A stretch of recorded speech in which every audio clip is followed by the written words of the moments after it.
তাফসীর ফি জিলালিল কোরআনের রচয়িতা সাইয়েদ কুতুব শাহিদ, নাম শুনছেন? গোটা বিশ্বব্যাপী তার নাম আর ডাক। তিনি ফি জিলালিল কোরআন লেখে গোটা বিশ্বের যুবকদের অন্তর কাঁপিয়ে দিয়েছিলেন। এই সমাজে তিনি জাহালাত দেখে এই জাহালাতের বিরুদ্ধে কলম ধরেছেন আর যুগশ্রেষ্ঠ তাফসীর রচনা করেছেন, তাফসীর ফি জিলালিল কোরআন। এটার অনেক ভাষায় ট্রান্সলেশন হয়েছে, বাংলায়ও পাওয়া যায়, খুব সম্ভব আল কোরআন একাডেমি লন্ডন এটা ট্রান্সলেট করেছে। তো উনি এই কালিমার পক্ষে থাকার কারণে, ইসলামী আন্দোলনের কারণে তৎকালীন প্রেসিডেন্ট জামাল আব্দুল নাসের ওনাকে ফাঁসি দেওয়ার আদেশ দিয়েছে, ফাঁসির কাস্টে ঝুলিয়ে মৃত্যুদণ্ডের অর্ডার করেছে। তো জেল কোডের নিয়ম অনুযায়ী যাদেরকে ফাঁসি দেওয়া হবে, হ্যাঙ্গিং করা হবে, হ্যাঙ্গিং করার ঘন্টাখানিক আগে ওই কারা কর্তৃপক্ষ থেকে নিয়োগ দেয়া জেলখানার ইমাম সাহেব এসে তাদেরকে লা ইলাহা পড়ায়। কি পড়ায়? লা ইলাহা ইল্লাল্লাহ পড়ায়। তো সাইয়েদ কুতুব শাহিদ উনিও যখন ওনাকে ফাঁসির কাস্টে ঝুলানো হবে, ওই মুহূর্তে জেল কোডের নিয়ম অনুযায়ী ইমাম সাহেব এসে সাইয়েদ কুতুব সাহিবকে বলতে আরম্ভ করলো যে আমি আপনাকে কালিমা পড়াতে এসেছি, আপনি পড়েন লা ইলাহা ইল্লাল্লাহ। সাইয়েদ কুতুব শাহিদ বললেন, আমারে কালিমা শিখাতে এসো না, আমি কালিমা খুব ভালো জানি। যে কালিমা তুমি ফাঁসির আসামিদেরকে পড়ানোর কারণে মান্থলি বেতন পাও, ওই কালিমার ব্যাখ্যা করার কারণে আমাকে ফাঁসির কাস্টে ঝোলা লাগছে। তুমি কালিমা পড়াও, তুমি বেতন নাও, আর আমি কালিমার ব্যাখ্যা করার কারণে আমার ফাঁসি হয়, তার মানে তোর কালিমা আর আমার কালিমা এক কালিমা না। কালিমার মধ্যে পার্থক্য আছে না নাই? ইমানের মধ্যে পার্থক্য আছে না নাই? কালেমায় পার্থক্য আছে। ওই কারা কর্তৃপক্ষের নিয়োগ করা ইমাম সাহেবের লা ইলাহা ইল্লাল্লাহ আর তাফসীর ফি জিলালিল কোরআনের রচয়িতা সাইয়েদ কুতুব শাহিদের লা ইলাহা এক কালিমা নয়, এক লা ইলাহা নয়। চিল্লায় কোন ঠিক কিনা? পার্থক্য আছে, আলাদা। এজন্য আসল লা ইলাহার অনুসারী হতে হবে। লা ইলাহার ধারক এবং বাহকরা হচ্ছে সত্য এবং ন্যায়ের পক্ষে। যত বিপদ আসে, যত আপদ আসে, যত ঝুঁকি আসে, পাহাড় সম ঝুঁকিকে ডিঙ্গিয়ে তারা লা ইলাহার কালিমার পতাকাকে উড়িয়ে দেয়। চিল্লায় বলেন ঠিক কিনা? এজন্য ইমানে পার্থক্য আছে। আমরা যেন আসল ইমানদার হতে পারি, আল্লাহ তৌফিক দাও। আমিন। আর জোরে পড়েন আমিন। আমরা সব সময় যেন আল্লাহর জিকির দিয়ে হৃদয়টাকে সিক্ত রাখতে পারি, তুমি তৌফিক দাও। আমিন। বিশ্বনবী বলেছেন, লা ইয়াজালু লিসানুকা রাতবান মিন যিকরিল্লাহ। তোমার জিহ্বাটা যেন আল্লাহর জিকিরে সব সময় ভিজা থাকে। কি থাকে? সব সময় যেন পড়ি সুবহানাল্লাহ, আলহামদুলিল্লাহ, লা ইলাহা ইল্লাল্লাহ। সব সময় যেন আমরা পড়ি আল্লাহু আকবার। বিশ্বনবী বললেন, আহাব্বুল কালাম ইলাল্লাহি আরবাহ। খেয়াল রাখবেন, আল্লাহর কাছে সবচেয়ে প্রিয় কথা চারটা। কয়টা? আহাব্বুল কালামি ইলাল্লাহি আরবাহ। আল্লাহর কাছে সবচাইতে প্রিয় কালাম হচ্ছে চারটা। লা ইয়াদুররুকা বিআইয়িহিন্না বাদাতা। এই চারটার কোনটা দিয়ে শুরু করবে এটা তোমার ব্যাপার, আগে পরে করলেও কোনো সমস্যা নাই। চারটার একটা হচ্ছে সুবহানাল্লাহ, আরেকটা হচ্ছে আলহামদুলিল্লাহ, আরেকটা হচ্ছে লা ইলাহা ইল্লাল্লাহ, আরেকটা হচ্ছে আল্লাহু আকবার। এজন্য সব সময় আল্লাহর জিকির করতে রাজি আছেন তো? আল্লাহরে ডাকতে রাজি আছেন? ফাযকুরুনি ওয়াশকুরুলি। আল্লাহ বলেন, যদি আমার জিকির করো আমিও তোমাদের জিকির করি, যদি আমার স্মরণ করো আমিও তোমাদের স্মরণ করি। আবার বিশ্বনবী বললেন, আল্লাহ ঘোষণা দেন, ফাইন যাকারানি ফি নাফসি যাকারতুহু ফি নাফসি। আমার বান্দা যদি একা একা আমার জিকির করে আমিও আমার বান্দাকে একা একা স্মরণ করি। ওয়া ইন যাকারানি ফি মালাইন যাকারতুহু ফি মালাইন খায়রিম মিনহু। আর মহা সম্মেলনে যদি বান্দা আমারে স্মরণ করে আমি এর চাইতে শ্রেষ্ঠ মহা সম্মেলন ফেরেশতাদেরকে নিয়ে আমার বান্দাকে স্মরণ করি। ওয়া ইন তাকাররাবা ইলাইয়া শিবরান তাকাররাবতু ইলাইহি দিরাআন। আমার বান্দা যদি আমার দিকে এক বিঘত আসতে চায় আমি আমার বান্দার দিকে এক হাত এগিয়ে যাই। আমার বান্দা যদি আমার দিকে এক হাত আসতে চায় আমি আমার বান্দার দিকে দুই হাত চলে যাই। ওয়া ইন আতানি ইয়ামশি আতাইতুহু হারওয়ালা। আর আমার বান্দা যদি আমার কাছে হেঁটে হেঁটে আসতে চায় আমি আমার গোলামের দিকে দৌড়ে দৌড়ে যাই। ওই আল্লাহরে ভুলে গিয়ে আমরা মাজারে যে সিজদা দেই, কপাল পোড়া। আছে না নাই? দুদেল বান্দা কালমা চোর, না পায় শ্মশান না পায় ঘোর, দিন থাকিতে আয়রে পথে ছাইড়া দে ভণ্ডামি ভণ্ডামি ভণ্ডামি ভণ্ডামি, ছাইড়া দে ভণ্ডামি। ঠিক না? এই ভণ্ডামির সাথে আমাদের সম্পর্ক আছে? মাজার পূজার সাথে ইসলামের কোনো সম্পর্ক আছে? নামাজ কালাম পড়ে না ইবলিশ শয়তানের নানা। আছে না নাই? এলাকায় মনে হয় নাই। অনেক জায়গায় আছে দেখবেন লাল সালুদি ইয়া উঁচু করা। সাইয়েদনা আলীকে মদিনায় বিশ্বনবী পাঠালেন আর বললেন, যত উঁচু মাজার দেখো ভেঙে মাটির সাথে গুড়িয়ে দাও। কবরস্থান উঁচু হবে না, কবর হবে সমান। এটাকে সেফটি দেওয়ার জন্য, সিকিউরিটি দেওয়ার জন্য আপনি চারদিকে সিম্পল বেড়া বা দেয়াল দিতে পারেন, যাতে গরু ছাগল যে এই কবরের অসম্মান না করে। আমরা আশরাফুল মাখলুকাত, আমরা বেঁচে থাকলেও যেমনি সম্মান আছে আমাদের, মরে গেলেও সম্মান আছে না নাই? আল্লাহ বললেন, ওয়ালাকাদ কাররামনা বানি আদম, আমি বনি আদমের সম্মান বাড়িয়ে দিয়েছি। জীবিত অবস্থায় যেমনি সম্মান, মরে গেলেও সম্মান, ঠিক কিনা? বিশ্বনবী দেখলেন একটা লাশ যাচ্ছে, লাশ দেখে নবী দাঁড়িয়ে গেলেন। সাহাবারা বললেন, ইয়া রাসূলুল্লাহ ইন্নাহু ইয়াহুদি, এটা ইহুদির লাশ। দাঁড়ালেন কেন? বসেন। বিশ্বনবী বললেন, আওয়ালাইসাত নাফসান, এটা কি মানুষ না? এটা হোক না ইহুদি, হোক খ্রিস্টান, হোক নাস্তিক, এটা তো মানুষ। আমি তো মানুষকে সম্মান দিয়েছি। I have dignified the status of the sons of Adam. আমি বনি আদমের সম্মানকে বাড়িয়ে দিয়েছি। সবার উপরে মানুষ সত্য, তাহার উপরে নাই। এজন্য কবরকে সিকিউরিটি দিতে হবে, কিন্তু গম্বুজ বানানো যাবে? লাল সালু দেয়া যাবে? মাজারে আগরবাতি দেয়া যাবে? মোমবাতি, মশারি, অনেক মাজারের উপরে লম্বা মশারি টাঙানো আছে না নাই? ওর বাবারে মশাই কামড়ায়, কত বড় ডাকাত। তো মশাই যদি নিচ থেকে তাড়াইতে না পারে, ও তোমারে কি করবে? কথা বলেন। মশা তাড়াতে পারে না নিজের গা থেকে, তোমারে কি বাঁচাবে? দেখবেন যে লোকটা মাজারে মশারি দেয়, ওর বাবার ডেঙ্গু জ্বর, ওর বাপেরে মশাই খায়, ওর মারে মশাই খায়।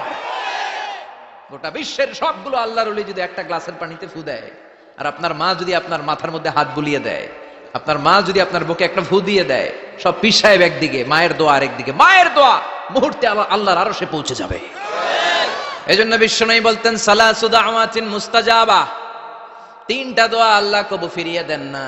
এক নম্বরে হচ্ছে দাওয়াতুল মুসাফির, সফর অবস্থায় দোয়া করলে কবুল করে কে? আল্লাহ। দুই নম্বরে দাওয়াতুল মাজলুম, অত্যাচারিত ব্যক্তির দোয়া কবুল করে কে? তিন নম্বরে দাওয়াতুল ওয়ালিদাইনি লিওয়ালাদিহি, মা বাবা যখন হাত তুলে ছেলে মেয়েদের জন্য আল্লাহর কাছে দোয়া করে, ওই দোয়াটাও কবুল করে কে?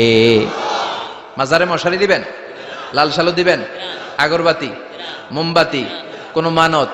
মাজারে মানত করা যায় না। ইন্নী নাযারতু লিররহমানি সাওমা, মানত করতে হয় রহমানের নামে। মানত হবে একজনের নামে, চিল্লায় বলেন তিনি কে? এজন্য মাজারে কিছু দেয়া যাবে না। এই ভণ্ডামি গোটা বাংলাদেশ ব্যাপী, আমরা বলে যাচ্ছি যতটুকু শুধরানোর শুধরাবে। হেদায়েত দেওয়ার মালিক একজন, চিল্লায় বলেন তিনি কে? অনেক পীর আছে এরকম ভণ্ড পীর, সারা বছরে নাকি একবারও গোসল করে না। 365 দিনে ওর গোসলের রুটিন একদিন, আর ওই একদিনের গোসলের পানি মুরিদরা সব খাইয়া শেষ করে ফেলায়। নাউজুবিল্লাহ কইবেন না? নামাজ কালাম পড়ে না, ইবলিস শয়তানের নানা, ধর্মের একখান খুঁটি ধইরা কয়দিন করবা হয়রানি। ভণ্ডামি ভণ্ডামি ভণ্ডামি, ছাইড়া দে ভণ্ডামি। দোদেল বান্দা কালমা চোর, না পায় শ্মশান না পায় ঘোর, দিন থাকিতে আয়রে পথে ছাইড়া দে ভণ্ডামি। ভণ্ডামি ভণ্ডামি ভণ্ডামি, ছাইড়া দে ভণ্ডামি। চিল্লায় বলেন ঠিক কিনা?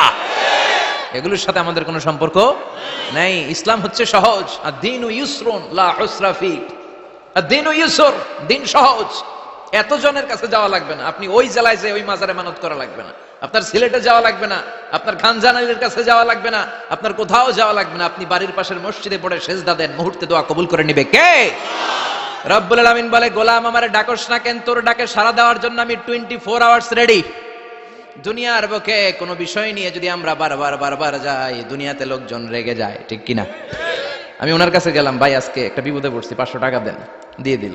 এরপরের দিন আবার গেলাম, দিল। পরশু দিল, তরশু গেলে চেঁচা দিয়ে দিব, একটা মাইট দিয়ে দিব, ঠিক কিনা? কি পাইছো তুমি? প্রতিদিন 500 টাকা। বারবার কোন একটা ইস্যু নিয়ে কারো কাছে যাওয়া যায় না, এটা লজ্জার বিষয়, ঠিক কিনা? কিন্তু আল্লাহর বিষয়টা উল্টো। সুনানে তিরমিজির বর্ণনা, ইন্নাহু মান লাম ইয়াসআলিল্লাহ ইয়াগদাব আলাই, কোন বান্দা যদি কোনো বিষয় নিয়ে, কোনো ব্যাপার নিয়ে আল্লাহর কাছে বারবার না যায়, আল্লাহ তার উপর রেগে যায়। এজন্য আল্লাহর কাছে বারবার চাওয়ার দরকার আছে না নাই? আপনার মনের জ্বালা যন্ত্রণা পূরণ করে দিতে পারে কে? এটার নাম তাওহীদ। এক আল্লাহ কেন্দ্রিক হওয়া, আল্লাহ সেন্টার্ড। আমাদের সবকিছু হবে আল্লাহ কেন্দ্রিক। বিপদে আপদে যে কোনো পরিস্থিতিতে সবার আগে কার কাছে যাব? এটার নাম তাওহীদ, এটার নাম তাওহীদেরই মুর্শিদ আমার মুহাম্মাদের নাম বলো, মুহাম্মাদের নাম। আল্লাহর নাম জপলে বুঝতে পারি আল্লাহরই কালাম বলো, মুহাম্মাদের নাম।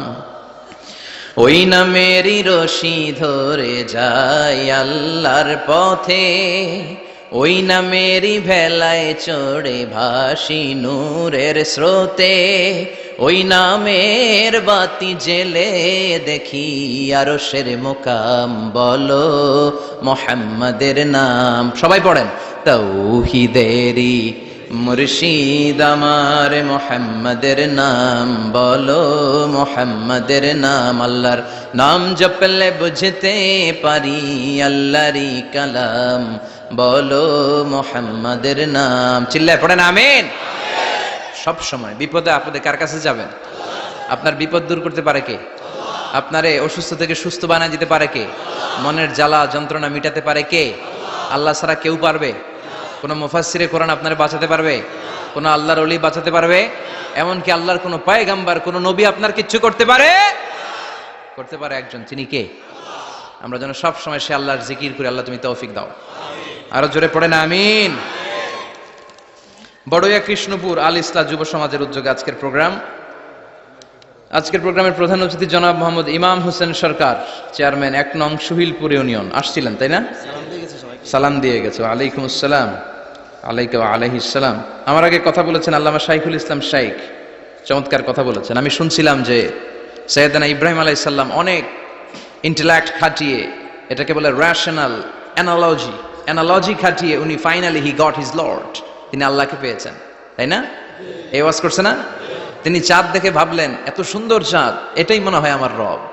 হাযা রব্বি, এটার তাফসীর হচ্ছে আহাযা রব্বি, কি রে এটা কি আমার রব? চাঁদ চলে গেল, তারা আসলো, ভাবলেন তারা তো আরো সুন্দর, মনে হয় এটাই আমার রব। তারাও নাই, দ্বিপ্রহরের জলজলে সূর্য দেখে তিনি নিশ্চিত এটা মনে হয় আমার রব হবেই। কিন্তু বিকেল বেলা সূর্যও নাই। মনে মনে ভাবলেন আমার রব তো আমার ছেড়ে পালাতে পারে না, সব সময় আমার রব আমার সাথে আছে না নাই? তখন তিনি বললেন ওয়াজ্জাহাতু ওয়াজহিয়া লিল্লাযী ফাতারাস সামাওয়াতি ওয়াল আরদা হানিফান ওয়া মা আনা মিনাল মুশরিকিন। এমন দিকে আমি মুখ ফিরালাম, আমি চাঁদের দিকে মুখ ফিরাই না, আমি তারার দিকে মুখ ফিরাই না, আমি দ্বিপ্রহরের জলজলে সূর্যের দিকেও মুখ ফিরাই না। আমি এমন রবের দিকে মুখ ফিরাই যিনি সব সময় থাকেন, সব কিছু দেখেন, তিনি সব করতে সক্ষম। চিল্লায় বলেন ঠিক কিনা? ওমা আনা মিনাল মুশরিকিন, তিনি অ্যানাউন্স করে দিলেন আমি মুশরিক নই, আমি তাওহীদের ধারক এবং বাহক। আমরা যেন তাওহীদের পক্ষে থাকতে পারি, শিরকের বিপক্ষে থাকতে পারি। আল্লাহ তৌফিক দাও। আরো জোরে পড়েন আমিন। আরো অনেক গণ্যমান্য লোকজন এসেছেন। সৌজন্য ছিল মাতৃভূমি হজ কাফেলা, অনেক গণ্যমান্য লোকজন এসেছেন, আমার বাবার বয়সী, আমার নানার বয়সী, যেহেতু আমার নানার শ্বশুর বাড়ি, কোনো না কোনো ভাবে সবাই আত্মীয়, ঠিক কিনা? আল্লাহ সবাইকে কবুল করুক। আসেন আমরা আল্লাহর নামে 3টা তাকবীর পড়ে আমাদের জড়তা, ভীরুতা, লাজুকতা, কাপুরুষতাকে ঝেড়ে ফেলে দিয়ে আমরা ইমানের তেজদীপ্ত বয়ান শুরু করে দেই। আমরা আল্লাহর নামের 3টা তাকবীর পড়বো। প্রথম তাকবীর পড়বো যারা বিবাহিত আছি তারা, দ্বিতীয় পর্যায়ে পড়বো অবিবাহিতরা, তৃতীয় পর্যায়ে সবাই মিলে। রাজি আছেন তো? বিবাহিত কারা কারা আসছেন হাত দেখান আমারে। মাশাআল্লাহ, আসছে অনেক, হাত নামান। অবিবাহিত কারা কারা আসছে দেখি? যারা চালাক আছে 2 হাত করে তুলতেছে, 2 হাত করে তুলছে এরা, 1 হাত করে তুলো। মা এর সব অবিবাহিত, এই দুষ্টগুলা সব একসাথে থাকে। আল্লাহ এদেরকে ইসলামের জন্য তুমি কবুল করো। আমিও যুবকদের ভালোবাসি বেশি, যুবকরাও আমারে ভালোবাসে বেশি। আল্লাহ এই ভালোবাসাগুলো যেন কোরআনের জন্য হয়, ইসলামের জন্য হয়। আল্লাহ এই যুবকদেরকে সাইয়েদনা হামজার মতো কবুল করো, ওমরে ফারুকের মতো ইসলামের সৈনিক হিসেবে কবুল করে নাও। হাত নামান। তো আমি লিল্লাহি তাকবীর বললে বিবাহিতরা প্রথমে পড়বেন আল্লাহু আকবার, দ্বিতীয় পর্যায়ে আমি লিল্লাহি তাকবীর পড়লে অবিবাহিতরা পড়বেন আল্লাহু আকবার। দেখি আমার নানার শ্বশুরবাড়ির এলাকার লোকদের কাদের গলায় জোর বেশি, বিবাহিতদের না অবিবাহিতদের? বড়ইয়া কৃষ্ণপুরে বিবাহিতদেরকে আঞ্চলিক ভাষায় আপনারা কি বলেন? বিয়াইতা। একই, অনেক জায়গায় বলে বিয়াতা। তারপর নোয়াখালীতে না কোন জায়গায় শুনলাম বিতি, বিতি আর আবিতি, এখানে বিয়াইতা আর আবিয়াইতা। তো শুরুতে বিবাহিতরা তাকবীর পড়বেন শুরুতে বিবাহিতরা রেডি হয়ে যান। আপনারা রেডি? আপনারা প্রথমে তাকবীর পড়েন, লিল্লাহি তাকবীর, মাশাআল্লাহ। এবার অবিবাহিতদের পালা।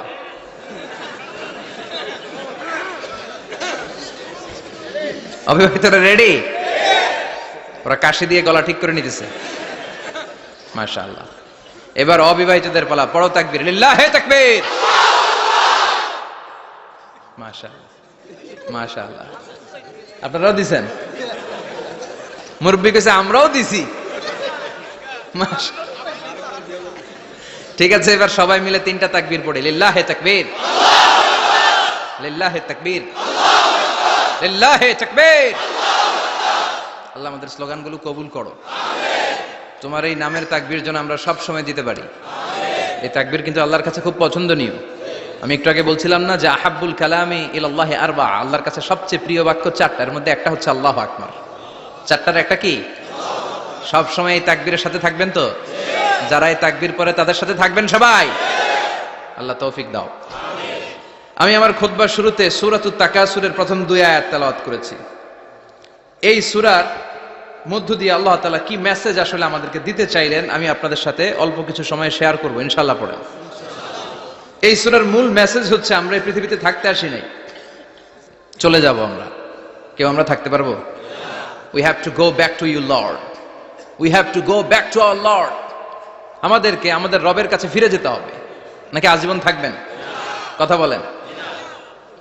চলে যেতে হবে। কখন যে কে চলে যায় তার কোনো ঠিক নাই, হ্যাঁ, কেউ জানি না, কিন্তু এতটুকু জানি যে চলে যাব। গত কয়েকদিন আগে এদেশের আপকামিং একজন ইয়াং স্কলার হুট করে চলে গেলেন। নাম শুনছেন? কি নাম? হ্যাঁ, শাহাদাত ফয়সাল। আমাদের বয়সী বা আমাদের চেয়ে ছোট, আপকামিং মধ্যম পন্থার একজন আলেম ছিল, চলে গেল। অনেক আশা ভরসা ছিল অনেকের তার উপর যে he is an upcoming scholar, সে মধ্যমপন্থী। ডক্টর আব্দুল্লাহ জাহাঙ্গীর স্যারের নাম শুনেছেন? ভাল লাগে না কথাগুলো শুনলে? হৃদয়টা ঠান্ডা হয়ে যায়। কারো পক্ষপাতিত্বে যায় না, যেটা হক, যেটা সমাজের জন্য কল্যাণকর সেটার কথা বলে। এই মাঝামাঝি থাকতে পারাটা সবচেয়ে কঠিন, ঠিক কি না?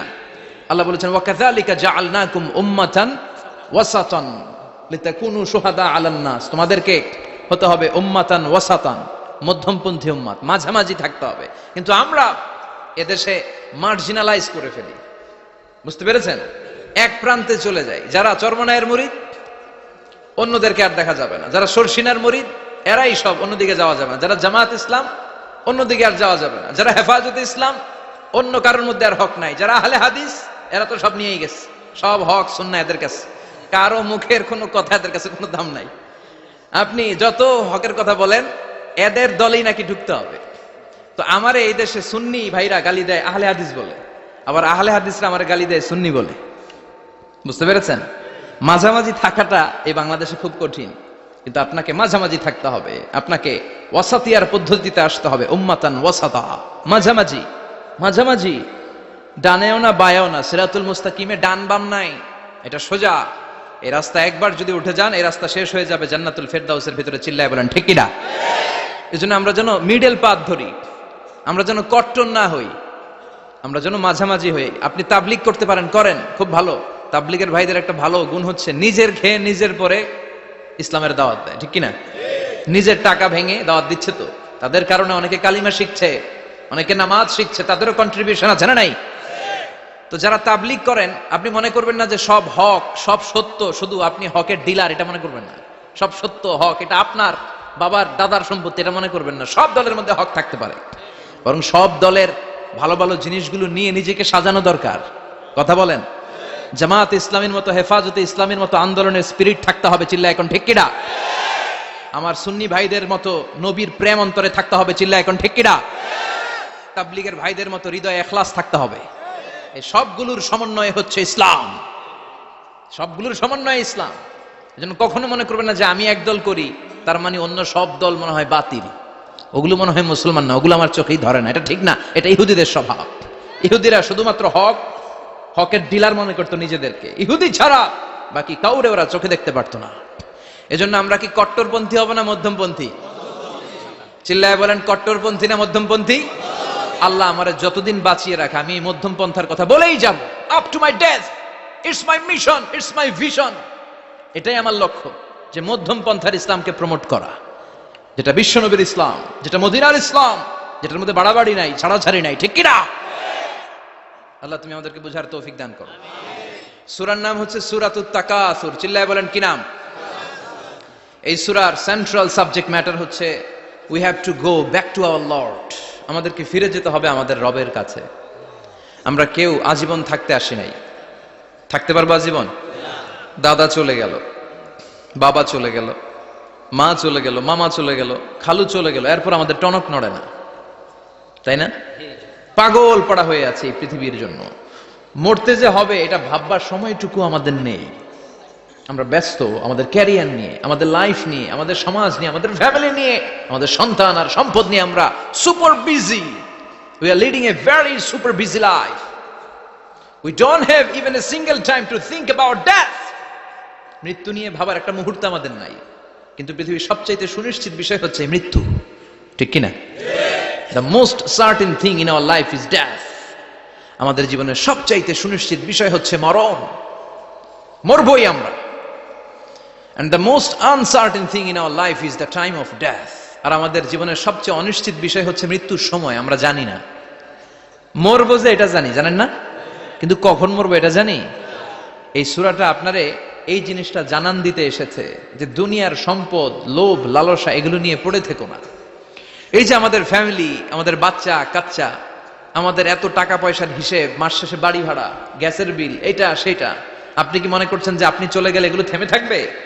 কিছুই থেমে থাকবে না, সব চলবে আগের মতো, থাকবেন না আপনি। এজন্য শাহাদাত ফয়সাল ওনার ফেসবুকে সর্বশেষে লিখে গিয়েছিল, আমি হীন দুনিয়া, মানে এমন দুনিয়া যেটাতে আমি নাই। সব চলে, সকাল গড়িয়ে বিকেল হয়, শীত শেষে গ্রীষ্ম আসে, দিন শেষে রাত নামে, সব চলে, নাই শুধু আমি। চিল্লায় বলেন ঠিক কিনা? তো এজন্য এগুলি একটু ভাবেন। অনেক ব্যস্ত আমরা। এই দুনিয়ার পুরো জীবনটা এটা হচ্ছে লালসাময় একটা জীবন। লোভ, মরিচিকা, মায়াজাল, এই মায়াজালে আমরা আটকে আছি।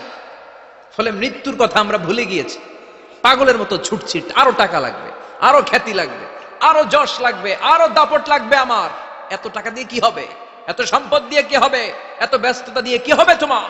স্টপ, থামুন, অনেক হয়েছে, আর না।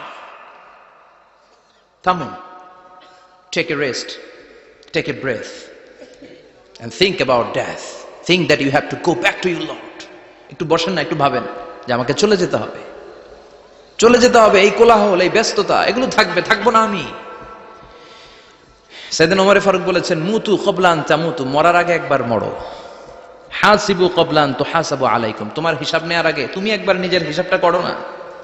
কাগজ বের করে একটু লিখো না, কি কি ভালো কাজ করছিলা, যেগুলো দিয়ে নাজাতের ওয়াসিলা হতে পারে, 1 2 3, আর কি কি আকাম কুকাম করছো দেখো না, লিখে দেখো তোমার অবস্থাটা কি। মরার আগে একবার মরো। মরার আগে খাটের মধ্যে শুয়ে শটান করে চোখ বন্ধ করে একবার মরার ভান করে দেখেন কেমন লাগে। চোখটা বন্ধ করেন আর ভাবেন আপনি নাই, কি কি হতে পারে ভাবেন।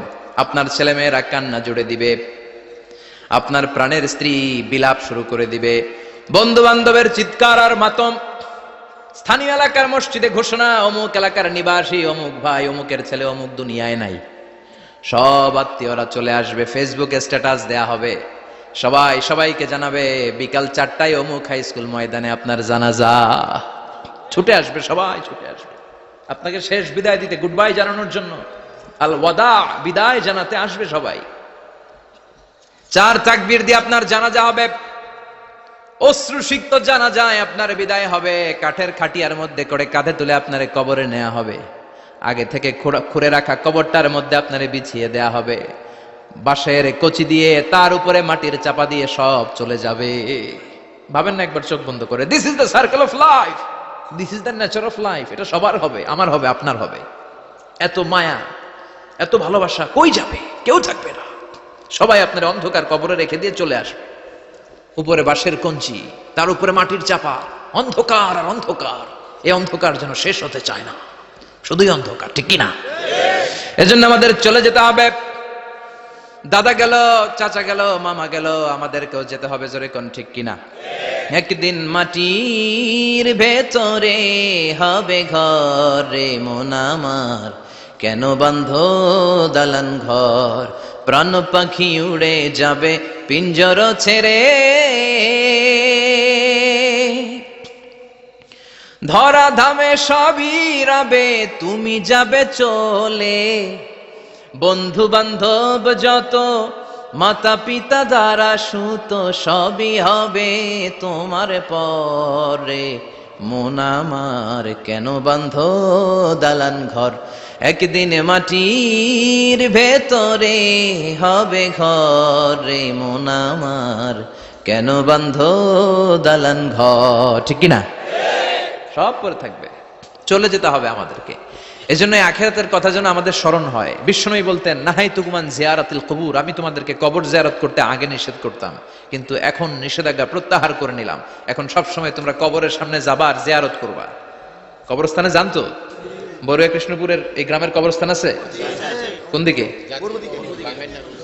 পূর্ব দিকে আছে, গোখরার জলের ওদিকে। যান আপনারা, একটু যাবেন, একটু গেলে আখিরাতের কথাটা স্মরণ হবে। ওখানে ছোট শিশুরা শুয়ে আছে, কিশোর যুবকরা আছে, আপনার মতো তাগড়া যুবক মুরব্বীরা আছে।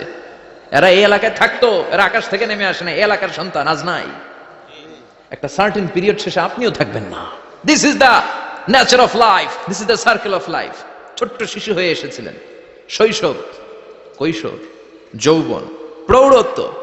আগে ছিলেন সিঙ্গেল, বিয়ে করে হয়ে গেলেন ডবল। এরপরে আল্লাহ আপনাকে একটা মেয়ে দিল, এরপরে মেয়েকে বিয়ে দিয়ে শ্বশুর হলেন, এরপরে ওই মেয়ের ঘরে সন্তান হতে নানা হলেন। আর কতদিন? অনেক দিন হলো তো, অনেক লম্বা সময় পেয়েছেন আপনি। Think about death. এবার যাওয়ার কথা ভাবেন, আখিরাতের সামানের কথা ভাবেন, ফিরে যেতে হবে। কি শক্তিশালী যুবক, বার্ধক্য চলে আসলে লাঠি ছাড়া চলতে পারে না। কুচকুচে কালো দাড়ি সাদা হয়ে যায়, দাড়ির শুভ্রতা, বয়সের ভার, রং ধরা যৌবন জং ধরে শেষ, ঠিক কিনা? This is the circle of life. যুবক ভাইরা, এটাই জীবন, চলে যেতে হবে, কেউ থাকতে পারবে না, ঠিক কিনা? এটা রিমাইন্ডার আল্লাহ এই সূরার ভেতরে দিয়েছেন যে তোমাদেরকে ফিরে যেতে হবে। এই লোভ লালসা ছেড়ে দাও। রব্বুল আলামিন বলেন, আলহাকুমুত তাকাসুরু হাত্তা যুরতুমুল মাকাবির। ও গোলাম, দুনিয়ার সম্পদ, লোভ লালসা তোদেরকে পাগল বানিয়ে দিয়েছে। এই লোভ পাগলামি কোনোদিন তোদের থামবে না যতদিন না তোরা কবরে ঢুকবি, ঠিক কিনা? কার কথা? আল্লাহ বললেন, দুনিয়ার সম্পদ আর লোভ আর মোহে তোমরা গাফেল হয়ে গিয়েছো। আখিরাতের কথা বেমালুম তোমরা ভুলে গিয়েছো। কিন্তু আখিরাতে তোমাদের যেতেই হবে, কবরের বাড়িতে তোমাদের ঢুকতেই হবে, ঠিক কিনা? যেতেই হবে, আমরা ভুলে যাই। আলহাকুমুত তাকাসুর, অতিরিক্ত পাওয়ার লোভ, বেশি বেশি খাওয়ার লোভ, বেশি বেশি জমানোর লোভ মানুষকে গাফেল বানিয়ে দিয়েছে। এটা মানুষের স্বভাব। আরো চাই, আরো চাই, এই স্বভাবটা আছে না নাই? দেখবেন ছোট বাচ্চারা মসজিদের দোয়া অনুষ্ঠান শেষে জিলাপি দেয় না? বড়ুয়া কৃষ্ণপুর কি দেয়? আগে বাতাসা দিত না, এখন কি দেয়? জিলাপি দেয়, মিষ্টি দেয়। তো মসজিদের 2-3 গেট থেকে যদি দেয়, ছোট বাচ্চারা দেখবেন এদিক দিয়ে কয়েকটা নেয়, নিয়ে আবার ওই গেটে লাইন ধরে। ওর হাত হলো ছোট হাত, ওর হাত ভর্তি জিলাপি, আর নেওয়ার জায়গা নেই, এরপর আরেক জায়গায় লাইন ধরছে। আরো লাগবে, আরো লাগবে, এই আরো আরো আরো চাই। এই স্বভাবটাই মানুষকে কুড়ে কুড়ে শেষ করে দিয়েছে। এত লাগবে কেন তোমার? চাহিদার কোনো শেষ নাই। Unlimited demand of human being. যার আছে বেশি তার চাই বেশি। যার সাইকেল আছে তার হুন্ডা চাই, হুন্ডা আছে তো প্রাইভেট কার চাই, প্রাইভেট কার আছে তো প্লেন চাই, প্লেন আছে তো হেলিকপ্টার চাই, হেলিকপ্টার আছে তো ওইটা চাই, ওইটা আছে তো সেটা চাই, ঠিক কিনা? এলাকার মেম্বার যে হয়েছে চেয়ারম্যান হতে চায়, আছে না নাই? চেয়ারম্যান সাহেব এমপি হতে চায়, আছে না নাই? এমপি সাহেব মন্ত্রী হতে চায়, আছে না নাই? মন্ত্রী সাহেব প্রধানমন্ত্রী হতে চায়, আছে না নাই?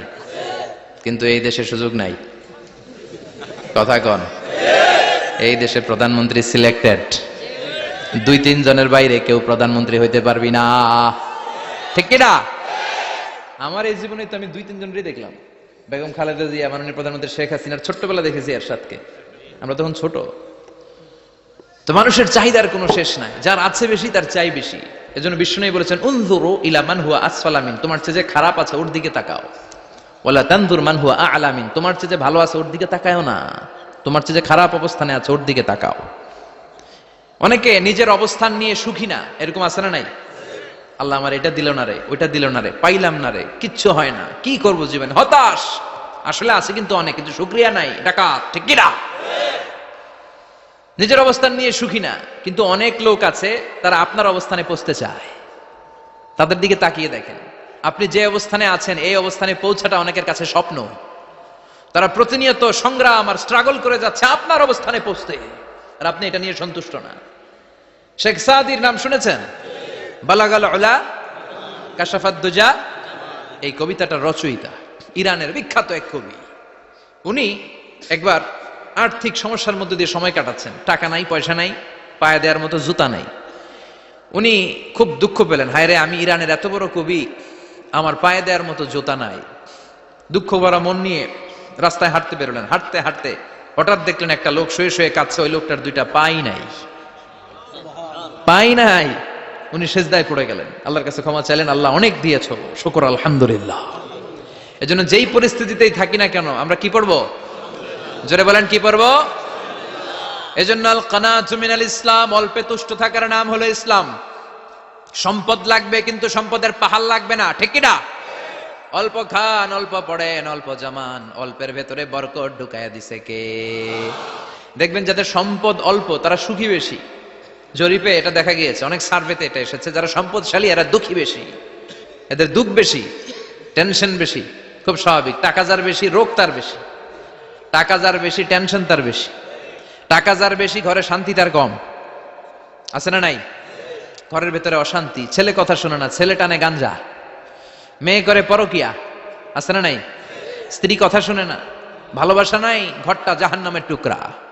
রোগ বালাই, এক একটা হসপিটাল বিল পরিশোধ করতে মাসে 5 লাখ 10 লাখ, আছে না নাই? কিছু খেতে পারে না, ডাক্তার একেবারে ডায়েট মেনু বেঁধে দিয়েছে, ডায়েট, ভেরি ডায়েট মেনু, এটা এটা এটা এটা কিছুই খাবেন না, শুধু গরু খাবেন না, খাসি খাবেন না, চিংড়ি খাবেন না, খালি ঘাস খাবেন, ইচ্ছে মতো ঘাস খাবেন, মানে ঘাস জাতীয় যত আইটেম আছে সব খাবেন, শাক খাবেন, সবজি খাবেন, সালাদ খাবেন, গরু, চিংড়ি, মুরগি, গোশত, ইলিশ কিছু খেতে পারে না। তাহলে রোগ বেশি, খাওয়ার মজা নাই, ঘরে সাংসারিক শান্তি নাই, খালি ব্যারাম আর ব্যারাম, ঠিক কিনা? কিন্তু সম্পদের পাহাড় ঘটেছে। আর অল্প যারা খায়, অল্প পড়ে, রিক্সাওয়ালা, কুলিওয়ালা, অল্প বেতনের চাকরি, কিন্তু হক হালালি মেনে চলে, দেখবেন শান্তি আছে অনেক। হ্যাঁ, বাসা ভাড়া দেয়, ফ্যামিলি চালায়, বাচ্চাদের স্কুল বিল, এরপরও মাস শেষে 1-2 হাজার টাকা হাতে থেকে যায়। আর ওর প্রতি মাসে 10 কোটি টাকা ইনকাম, তারপরও ব্যাংকের ঋণ আছে না নাই? সুখ কারে বলে? কিভাবে আপনি সুখকে ডিফাইন করবেন? সুখ তো টাকায় কিনা যায় না, শান্তি টাকা দিয়ে হয় না, শান্তি দেওয়ার মালিক কে? শান্তি আছে অল্প খেয়ে শুকর করার মধ্যে, শান্তি আছে আলহামদুলিল্লাহর মধ্যে, চিল্লায় বলেন ঠিক কিনা? এজন্য অল্প খাবো, অল্প পড়বো, অল্প জামাবো, অল্পের ভেতরে বরকত দিয়েছে কে? দেখেন, ধনী ভাইরা খেতে পারে না, কিন্তু রিকশালার কি সমস্যা হয়? রিকশালারা সব খেতে পারে, কুলিওয়ালা, দিন মজুর, এরা একেবারে স্লিম সুঠাম দেহি, মেদহীন পেট, পেটে কোনো মেদ নাই, ভুড়ি নাই। আর কুটিপতিদের মেদ আছে না নাই? এত বড় বড় পেট, ঠিক কিনা? আমাদেরও পেট আছে, তবে হালাল পেট, এটা হারাম টাকা দিয়ে এই ভুড়ি বানাই নাই আমরা, চিল্লায় বলেন ঠিক কিনা? রিকশাওয়ালা, কুলিওয়ালা নিজেও নামাজ পড়ে, বউও নামাজ পড়ে, বাচ্চাটাও নামাজ পড়ে, রিকশা চালায় আর জিকির করে লা ইলাহা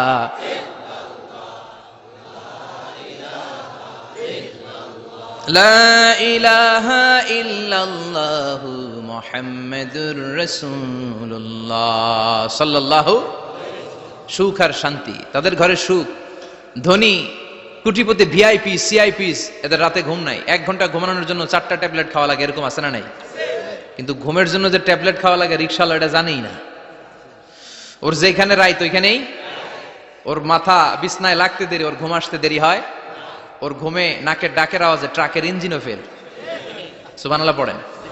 এজন্য অনেক বেশি সম্পদের পাহাড় করা লাগবে, এই চিন্তা যেন আমাদের মাথায় না আসে, চিল্লায় বলেন ঠিক কিনা?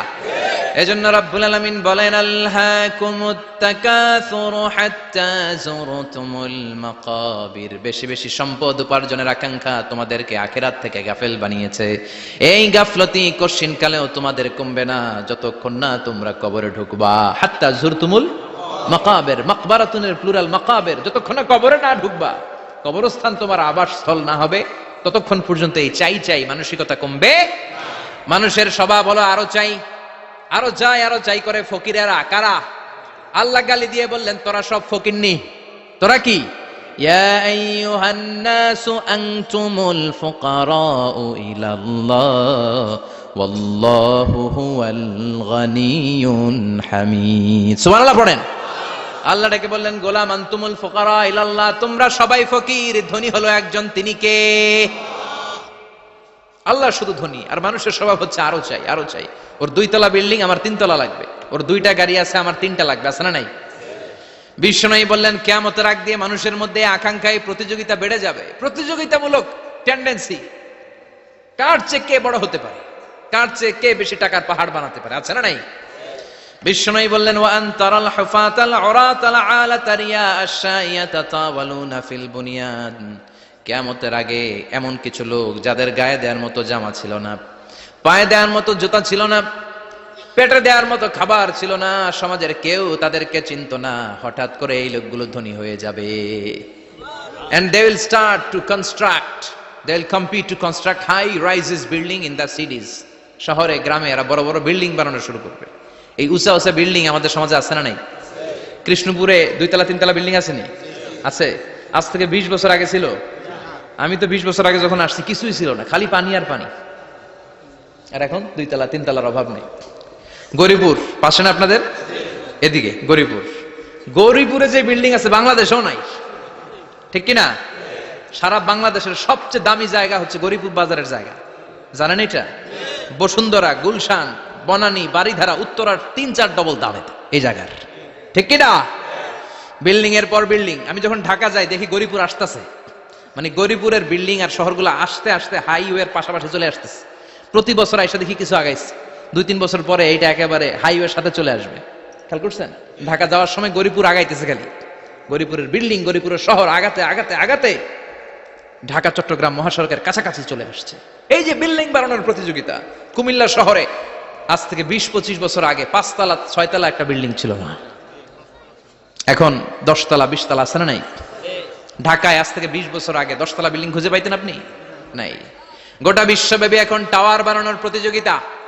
বিশ্বনবী বললেন, এদের কোনো টাকা ছিল না। পৃথিবীর সবচেয়ে বড় টাওয়ার এখন আরব দেশে, এদের কোনো টাকা ছিল না। আরব দেশের সৌদি আরব, কাতার, কুয়েত, বাহরাইন এখন স্বর্ণ আর তেলের খনি পেয়ে আল্লাহরে ভুলে যায়। এদের খাওয়ার মতো কিছু ছিল না। এদেরকে আমার দাদারে শুনতাম বলতো কাবলিওয়ালা বলতো। কি বলতো? এদেশে আসতো জায়নামাজ, তসবি ছড়া, খেজুর টেজুর বিক্রি করার জন্য। এরা জেলে পাড়ার লোক ছিল। আরব সাগরের তীরবর্তী এলাকার মানুষ, সাগরের মাছ মেরে এরা জীবন ধারণ করতো। আল্লাহ এদেরকে তেলের খনি দিলেন, গ্যাসের খনি দিলেন। এখন তারা বড় বড় টাওয়ার বানায়। আছে না নাই? বুর্জ আল খলিফা, কি উঁচা বিল্ডিং, 828 মিটার উঁচু। জেদ্দা আছে 1000 মিটার উঁচু কিংডম টাওয়ার। তাইওয়ানে আছে তাইপেডাং টাওয়ার 101 তলা। মালয়েশিয়া আছে পেট্রোনাস টুইন টাওয়ার 88 তলা। চায়নাতে আছে সাংহাই টাওয়ার, একটার পর একটা টাওয়ার। প্রতি বছর অ্যানাউন্স করতেছে যে ওদেরটা আছে আমাদেরটা বড় বানাবো। কাতার কয় ওরা বানাইলে আমরা পারবো না কেন, আমরা বানাবো আরো বড়। আছে না নাই? শাগালাত কুমুত তাকাসুর, যে আরো লাগবে, আরো বড় হতে হবে, এই টেন্ডেন্সি মানুষকে আখিরাত থেকে একেবারে গাফেল বানিয়ে দিয়েছে। চিল্লায় বলেন ঠিক কিনা? টাকার পাহাড় বানাতে চায়, দরকার থাকলেও চায়, না দরকার থাকলেও চায়। বর্তমান পৃথিবীর সবচেয়ে ধনী লোকটার নাম জানেন? কি নাম? হ্যাঁ, বিল গেটস। ওর যে কত টাকা ও নিজেও জানে না। ওর পকেট থেকে যদি $100 একটা বান্ডিল পড়ে যায়, এটা তুলতে ওর যত সময় লাগবে, ও না তুলে যদি হেঁটে যে আইডিয়া নিয়ে হাঁটতেছিল ওইটা নিয়ে হাঁটে, ওদিকে আরো বেশি ইনকাম হয়ে যাবে। এত টাকা তার, এটা তোলার সময় তো তার নাই। ওয়ারেন বাফেট নাম শুনছেন? হাজার হাজার কোটি ডলারের মালিক। Prince Walid bin Talal, Saudi ধনকুবের নাম শুনেছেন? ওর একটা বিমান আছে, প্রাইভেট জেট প্লেন। এই বিমানটার 70% মেড অফ গোল্ড। বিমানের 70% স্বর্ণ দিয়ে বানানো। গত কয়েক বছর আগে আমি ব্রুনাই গিয়েছিলাম। ব্রুনাইয়ের সুলতানের নাম হাসান আল বালখিয়া। উনি একটা প্যালেস আরবিতে বলে কাসার, মানে হচ্ছে রাজপ্রাসাদ। পৃথিবীর সবচাইতে বড় রাজপ্রাসাদ ব্রুনাইতে বান্দার শ্রী বেগাওয়ানে অবস্থিত। আমি গিয়েছি ওখানে। প্রায় 1800 থেকে 2000 কক্ষ আছে ওই প্যালেসে, রাজপ্রাসাদে। ওই রাজপ্রাসাদের টয়লেটের কমোড গুলো মেড অফ গোল্ড, স্বর্ণ দিয়ে বানানো। আউযুবিল্লাহ পড়বেন না? এই হাসান আল বালখিয়া নিজে বিমান চালায়। ওর সংগ্রহে 500টা রোলস রয়েস লাক্সারিয়াস কার আছে। 500 রোলস রয়েস। গুগল ইউটিউব যারা করেন সার্চ দিলে দেখবেন ওর কি পরিমাণে গাড়ি। রোলস রয়েস গাড়ি হচ্ছে one of the luxurious car in the world. Car ব্র্যান্ডের মধ্যে যত দামি কার ব্র্যান্ড আছে এর মধ্যে রোলস রয়েস একটা, যেগুলোর দাম কমসে কম এদেশের টাকায় 8 কোটি থেকে 10 কোটি টাকা। আচ্ছা বললেন, এই গাড়িগুলো যারা হাই প্রোফাইলের ভিআইপিস, তারা ফ্যামিলির সবাইকেও যদি একটা করে গাড়ি দেয়, একজনের কয়টা গাড়ি দরকার? 5টা, 10টা, 20টা? ধরলাম যে 20টা গাড়ি লাগবে ওনার, 500 গাড়ি দিয়ে উনি কি করবে? তার সংগ্রহে 500টা রোলস রয়েস। স্বর্ণেরও গাড়ি আছে, তার স্বর্ণের পালঙ্ক আছে, আমি দেখে এসেছি। পোরশে, ফারারে, লাম্বরগিনি, এই টাইপের যে ব্র্যান্ডগুলো আছে, অভাব নাই। তার মানে আছে, যার বেশি চায় তত বেশি। চিৎকার করে বলেন ঠিক কিনা? এজন্য আল্লাহ বললেন আলহাকুমুত তাকাসুরু হাত্তা যুরতুমুল মাকাবির। দুনিয়ার লোভ তোমাদেরকে আখিরাত থেকে গাফেল বানিয়ে দিয়েছে। দুনিয়ার লোভ লালসার মধ্যে পড়ে আখিরাতকে বেমালুম তোমরা ভুলে গিয়েছো। এই গাফলতি কোনোদিন কমবে না যতদিন না তোমরা কবরে ঢুকো। ঠিক কিনা? সম্পদ উপার্জনে ইসলাম বাধা দেয় না, কিন্তু সম্পদ হৃদয়ে স্থান দেয়া যাবে না। সম্পদ উপার্জন করতে হবে, খরচ করে ফেলতে হবে। বেশি সম্পদশালী হতে হলে আল্লাহর সন্তুষ্টির জন্য যাকাত দিতে হবে। কে দিতে হবে? দে যাকাত, দে যাকাত, তোরা দে রে যাকাত, তোর দিল খুলবে পরে, আগে খুলো খাত। দে যাকাত, দে যাকাত, তোরা দে রে যাকাত। ঠিক কিনা? দিল পরে খুলবে, আগে হাত খোলেন। হাত খুললে দেখবেন দিলটারে খুলে দিয়েছে কে?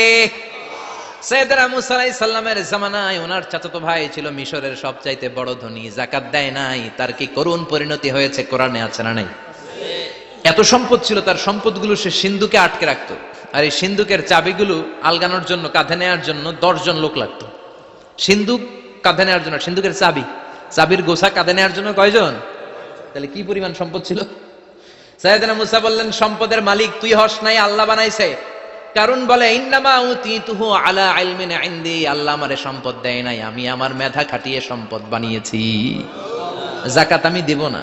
মুসা বললেন তাহলে আযাবে পড়বি, কারণ কই পারলে আযাব আন, পারলে আযাব আনো। আল্লাহ বললেন ফাখাসাফনা বিহি ওয়া বিদারহিল আরদ, ও মুসা নিরাপদ দূরত্বে চলে যাও, এখনই ভয়ঙ্কর ভূমিকম্প হবে, আযাব দেব। কারণ সহ কারণের সব সম্পদ আমি জমিনের ভেতরে ঢুকায়া দেব। আমি নিজে কারণের বাড়ি দেখে এসেছি।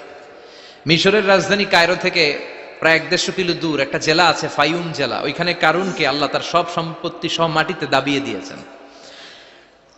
দাবাতে দাবাতে হাঁটু পর্যন্ত যখন কারুন জমিনে দেবে যায়, ভাবছে উঠে যাবে।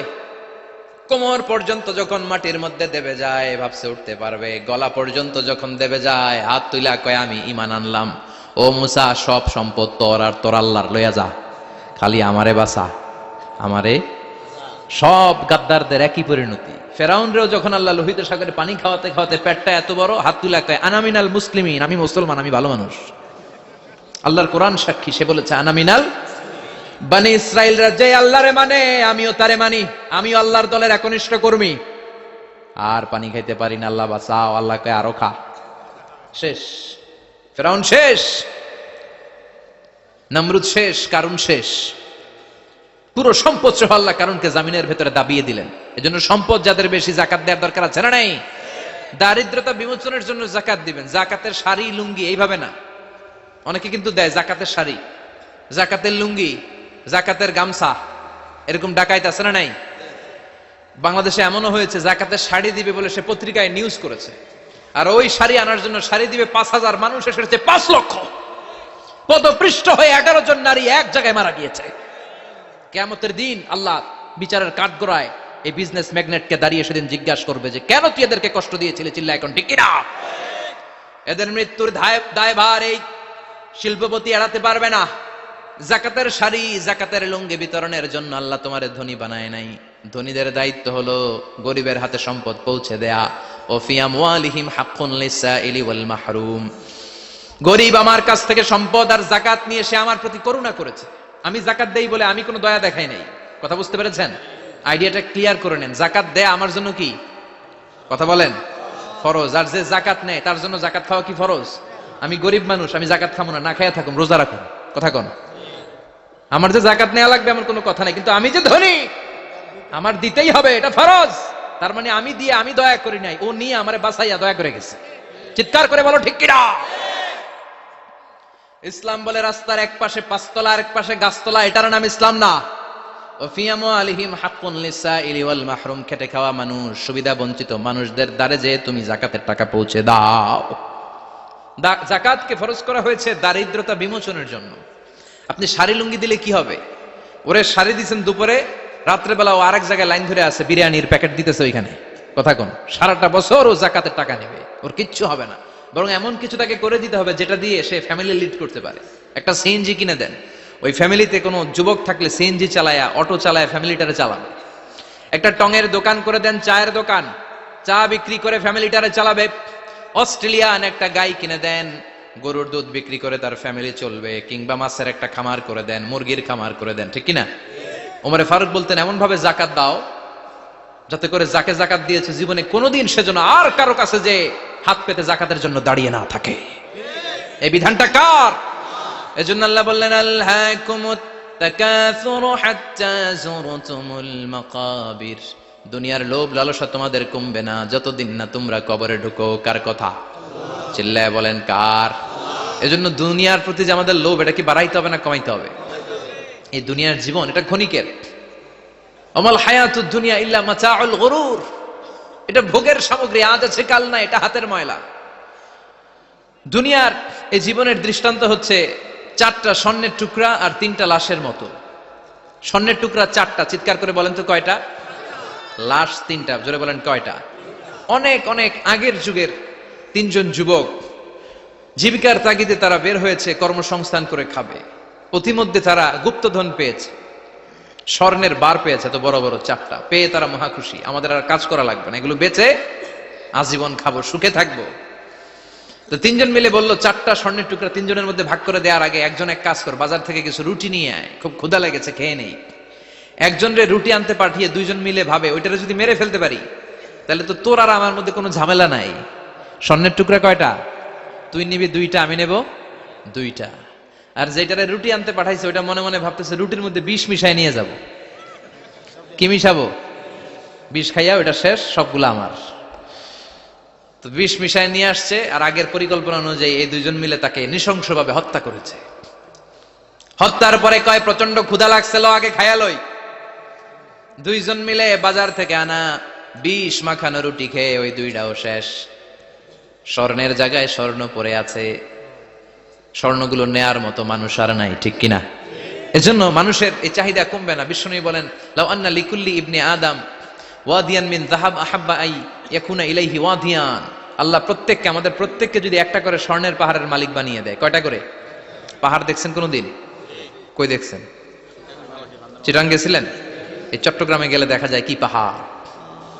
এই একটা পাহাড় স্বর্ণের, এক একটা স্বর্ণের পাহাড়ের মালিক যদি আমাদের এক একজনকে বানায় দেওয়া হয়, এরপর আমরা চাবো আরেকটা স্বর্ণের পাহাড়ের মালিক কেমন করে হওয়া যায়।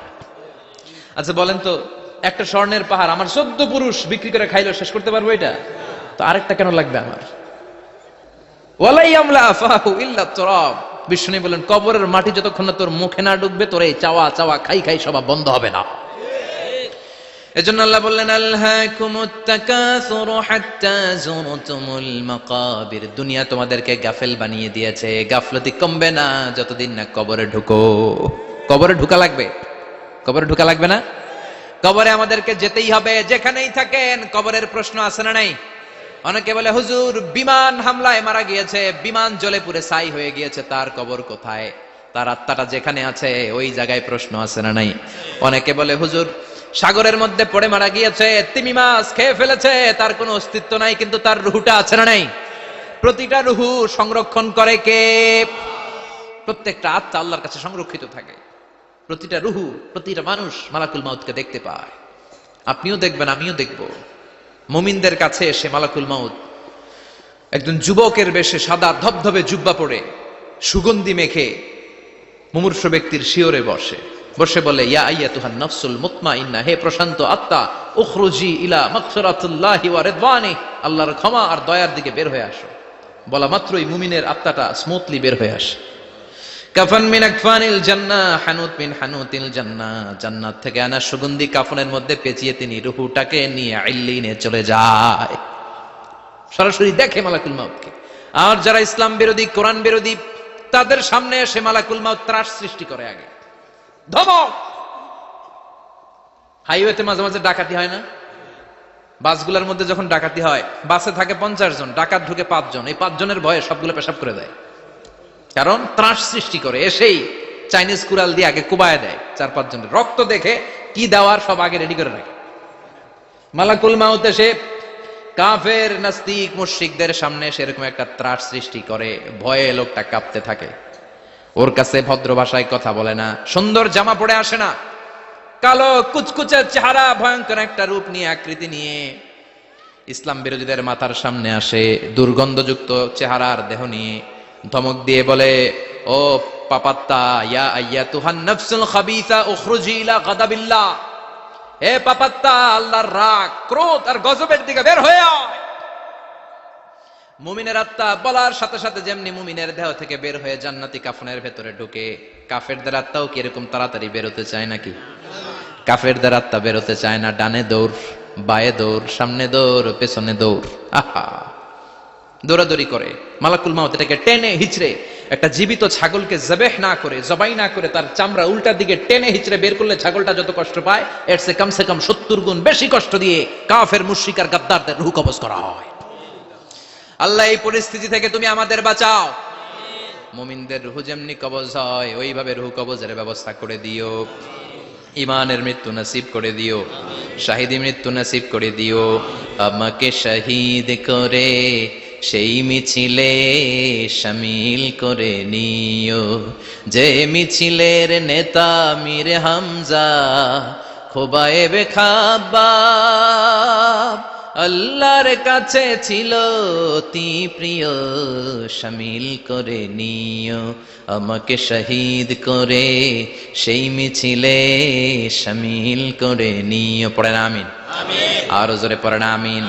তার মানে বিমান দুর্ঘটনায় হোক, কিংবা লঞ্চ ডুবিতে হোক, কিংবা আগুনে পড়ে হোক, কিংবা আত্মঘাতী হামলায় হোক, যে যেখানেই মারা যায়, কবরের 3টা প্রশ্ন তার জন্য আছে না নাই? ইসলাম বিরোধীদের জন্য প্রশ্ন 3টা, আপনারা যারা মুমিন তাদের জন্য 4টা, আপনাদের জন্য একটা বেশি। আলহামদুলিল্লাহ কোন? কবরে এসে প্রথম প্রশ্ন করবে মুনকার নাকির, যখন চলে আসবে 40 কদম, যখন আত্মীয় স্বজনরা লাশটাকে কবরের মধ্যে দিয়ে 40 কদম চলে যায়, তখনই ফেরেশতা চলে আসে। আহা, শেষ, সব শেষ। এসেই পরীক্ষা শুরু। মার রব্বুক, তোর রবের নাম কি? চিল্লায় বলেন, আমাদের রবের নাম কি? আমরা বলবো রব্বি আল্লাহ, আল্লাহ আমারে রব। দমে দমে তনু মনে তারি অনুভব। পড়েন, আল্লাহ আমারে রব। তোমার দুনিয়াতে আমি যেদিকে তাকাই, অথই নেয়ামাতে ডুবে আছি সবাই। পাখ পাখালির গানে শুনি তাসবিহ কল রব, তাসবিহ কল রব, আল্লাহ আমারে রব। প্রথম প্রশ্ন, তোমার রব কে? আমরা বলবো আমাদের রব আল্লাহ। দ্বিতীয় প্রশ্ন, ওমা দীনু, তোমার ধর্মের নাম কি? আমরা কি বলবো? তৃতীয় প্রশ্ন, বিশ্বনবীর চেহারা দেখিয়ে বলা হবে আতারিফু হাযার রাজুল, এই লোকটারে চিনো নাকি? আমরা বলবো চিনি, আমাদের প্রাণের নবী, ঠিক কি না? চাঁদের চেয়ে সুন্দর তুমি নবী আমার কমলিহিওয়ালা, দু জাহানের বাদশাহ তুমি প্যারা নবী সাল্লে আলা, চাঁদের চেয়ে সুন্দর তুমি নবী আমার কমলিহিওয়ালা, ঠিক কি না? 3টা প্রশ্নের যথাযথ উত্তর যখন দিয়ে দিলেন, আপনার জন্য অতিরিক্ত আরেকটা প্রশ্ন করা হবে, ওয়ামা ইলমুক, তোমার নলেজ কি? 3টা প্রশ্নের উত্তর যে তুমি করতে পারলা, কিভাবে পারলা, কেমনে জানলা? নকল করে বলছো নাকি জেনে বুঝে আসছো? নকল হয় না? এখন তো পরীক্ষা চলতেছে বোধহয়। কি পরীক্ষা? এসএসসি পরীক্ষা। নকল হয়? কৃষ্ণপুরে নকল নাই না? এখন মনে হয় এগুলো একটু কমছে। একটা সময় ছিল অনেক নকল হইতো। পাঞ্জাবের ভিতরে নকল, পকেটে নকল, টুপির ভিতরে নকল, মৌজার ভিতরেও নকল, এমনকি মেয়েরাও নকল করে পরীক্ষার হলে আসে না নাই? স্কেলের মধ্যে লিখে নিয়ে যায়, হাতের মধ্যে লিখে নিয়ে যায়, ওড়নায় লিখে নিয়ে যায়, কাপড়ে লিখে নিয়ে যায়, আসে না নাই? ফেরেশতারা বলবে নকল করছো নাকি? কেমনে জানলা? 3টা প্রশ্নের উত্তর তুমি কেমনে বললা? আল্লাহ তোমার রব, ইসলাম তোমার ধর্ম, এই লোকটা বিশ্বনবী, কেমনে চিনলা? আপনাকে তখন বলতে হবে আমি কোরআন থেকে শিখেছি, আমি হাদিস থেকে শিখেছি, আমি ইসলাম জেনে বুঝে মেনেছি, আমি আন্দাজে কোথাও ঘুরি নাই। চিল্লায় এখন ঠিক কিনা? আপনাকে বলতে হবে, এজন্য শিখতে হবে, প্রতিনিয়ত ইসলাম সম্পর্কে জানতে হবে, আখের গোছাতে হবে, জীবনটাকে আলোকিত করতে হবে। চিল্লায় বলেন ঠিক কিনা? চারটা প্রশ্নই যখন হয়ে গেল, ফেরেশতারা বলবে আহলান ওয়া সাহলান ওয়া মারহাবান বিক, খোশামদেদ, কংগ্রাচুলেশন, খোশামদেদ, কংগ্রাচুলেশন, সব প্রশ্নের উত্তর তুমি পেরেছো। ফায়ুফসাহু লাহু কবরুহু ৭০ যিরান, আপনার কবরটারে ৭০ হাত লম্বা করে দেয়া হবে।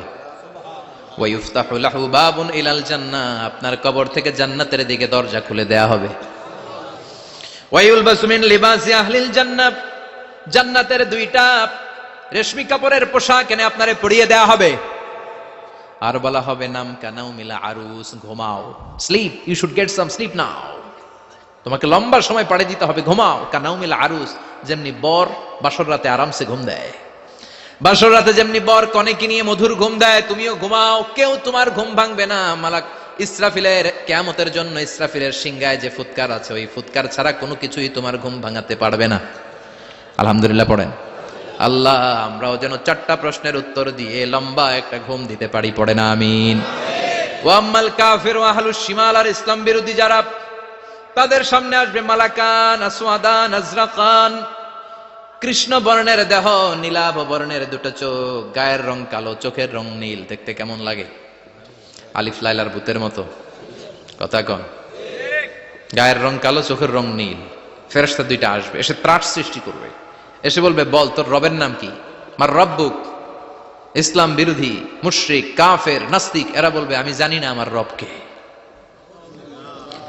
আমি জানি না, আমি তো আজীবন শুধু চেয়ার করেছি, মদ খেয়েছি, আমি ধর্ষণে সেঞ্চুরি করেছি দুনিয়ার বুকে, আমি টেন্ডারবাজি করেছি, চাঁদাবাজি করেছি, আমি মাস্তানি করেছি, আমার দাপটে এলাকার ইসলাম প্রিয়রা বাসায় ঘুমাতে পারে না।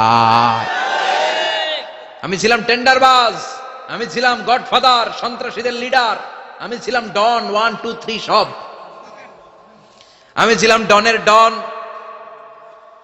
আমি ছিলাম মাস্তান রংবাজ, রব টপ কি আমি তো জানি না। লাদ্রি লাদ্রি, আমার জিজ্ঞেস করো না। আবার প্রশ্ন করা হবে ওয়ামা দীনুক, তোর ধর্মের নাম কি? বলবে লা আদরি, আমার কোনো ধর্ম নাই, আমার কোনো ধর্ম নাই, আমি শুধু মৌজ মাস্তিতে ছিলাম, আমি আনন্দ ফুর্তি করেছি, ইসলাম নিয়ে আমার মাথা ব্যথা ছিল না, আজীবন ইসলামরে আমি বাস দিয়েছি। চিল্লায় বলেন ঠিক কিনা? ইসলাম বিরোধীদের সাথে ছিল আমার চলাফেরা, আমার সব সাঙ্গপাঙ্গ ছিল গুন্ডা বদমাশ ইসলাম বিরোধী। রব কি, ইসলাম কি, এগুলো আমি জানি না, আমার এগুলো জিজ্ঞেস করো কেন? ধর্ম কি আমি জানি না, আমি কিচ্ছু মনে করতে পারছি না। 3 নম্বর প্রশ্ন করা হবে আচ্ছা আরিফ হাদার রজুল, দেখো তো এই লোকটারে চিনো কিনা? কয় না চিনি না, তবে মনে হয় এই লোকটারে দুনিয়ার বুকে আমি গালি দিতাম, এই লোকটার বিরোধিতা করতাম, ব্লগের মধ্যে এই লোকটার ব্যাপারে কুৎসা রটনা করতাম, এই লোকটার কার্টুন বানিয়ে আমি হিংসা ছড়িয়ে দিতাম, এই লোকটার ব্যাপারে আমি এলাকার মধ্যে অপপ্রচার চালাতাম। ফেরেশতারা বলবে তাই? এই ছিল তোর ডিউটি? দাঁড়া, এখনই আমাদের খেলা শুরু, এখনই শুরু। ফায়ুত্রাকু বিমাতারিকা মিন হাদিদ, লোহার একটা হাতুড়ি দিয়ে মাথা থেকে পা পর্যন্ত পিটানো হবে, পিটিয়ে ওর গোশতর হাড্ডিগুলোকে থেতলে ফেলা হবে। ওয়ায়ুকালু লিল আরদি ইলতাইমি, কবরের দুই পাশের মাটিরে বলা হবে এবারে দুই দিক থেকে তোরা চাপ দে, চাপ দেয়া হবে, ধাক্কা ধাক্কি করেও সে সুবিধা করতে পারবে না, মাটি আস্তে আস্তে আস্তে আস্তে দেহের দুই দিকে লেগে এমন জোরে দুইটা চাপ দিবে, ফাতাখতালিফা আদলাউহু, তার ডান পাশের পাজরের হাড্ডি বাম দিকে ঢুকে যাবে, বাম দিকের হাড্ডি ডানে চলে যাবে। বিশ্বনবী বললেন এই হাতুড়ি দিয়ে পিটানোর শাস্তি, কবরের চাপ দেওয়ার শাস্তি চলতেই থাকবে হাত্তাল কিয়ামা, কিয়ামত পর্যন্ত। আল্লাহ এই কবরের শাস্তি থেকে আমাদের বাঁচাও, আমরা এই আযাব পেতে চাই না, আমরা যেন ঠিকভাবে কবরের 4টা প্রশ্নের উত্তর করে দিয়ে লম্বা ঘুম দিতে পারি। আল্লাহ তুমি তৌফিক দাও। এজন্য আল্লাহ বললেন গোলাম দুনিয়া নিয়ে পাগল হয়ে থেকো না, এই দুনিয়ার জীবন আসল জীবন নয়, আসল জীবন হলো কবরের জীবন। জোরে বলেন ঠিক কিনা? এই জন্য মাঝে মাঝে কবরে যাবেন, কবরস্থানে দাঁড়িয়ে চিন্তা করবেন এই জায়গায় আমারও আসতে হবে, দিন যাবে, রাত আসবে, বৃষ্টি হবে, শীত আসবে, কেউ আমার দেখতে আসবে না, একা থাকতে হবে, একা, বড় একা, অন্ধকার, বড়ই অন্ধকার। ওই কবরের জীবনের সামান গোছানোর দরকার আছে না নাই? ওই কবরে সুখে শান্তিতে থাকতে চাইলে নামাজ পড়ার দরকার আছে না নাই? কোরআন পড়ার দরকার আছে না নাই? ছেলে মেয়েগুলোরে মানুষের মতো মানুষ করার দরকার আছে না নাই? আজকে যিনি উপস্থাপক চমৎকার কথা বললো, আমরা যেন মাদককে না বলি, আমরা যেন ফেন্সিডিলকে না বলি, আমরা যেন ইসলামের পক্ষে থাকি, আমরা ইসলামের কোন বিপক্ষে শক্তির সাথে যেন হাত না মিলাই, সব সময় যেন আমরা কোরআনের পক্ষে থাকি, ইসলামের পক্ষে থাকি। 5 ওয়াক্ত সালাত গুলো যেন জামাতের সাথে আদায় করি, আব্বা আম্মার যেন খেদমত করি, আর বিনয়ী মানুষ যেন হতে পারি, ঠিক কিনা? আল্লাহ আমাদের সবাইকে কথাগুলো বুঝার ও আমল করার তৌফিক দান করো।